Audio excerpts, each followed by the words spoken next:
מנסים לשנות משפחות של צמחים באדמה. מתוך מחשבה שאחד לוקח ממינרל אחד יותר, אחד מעשיר את הקרקע בחומר אורגני, כדי ליצור איזון. בגלל זה אנחנו הולכים על רב גוניות מאוד מאוד גדולה. כל הזמן נותנים לאדמה לעשות את שלה.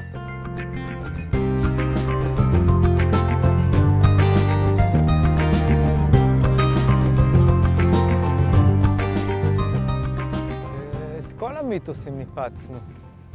כולם אמרו אי אפשר, זה לא יכול להיות, בלי ריסוסים, במזג אוויר של הארץ.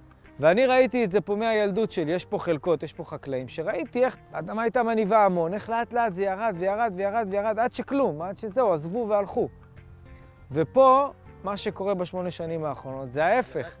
החלקות הכי ותיקות שלי, הן הולכות ונהיות יותר ויותר טובות.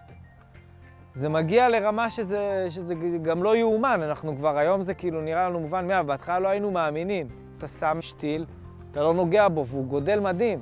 זה בעיקר הדבר שהכי אהבתי. יש עתיד מבחינתך בזה.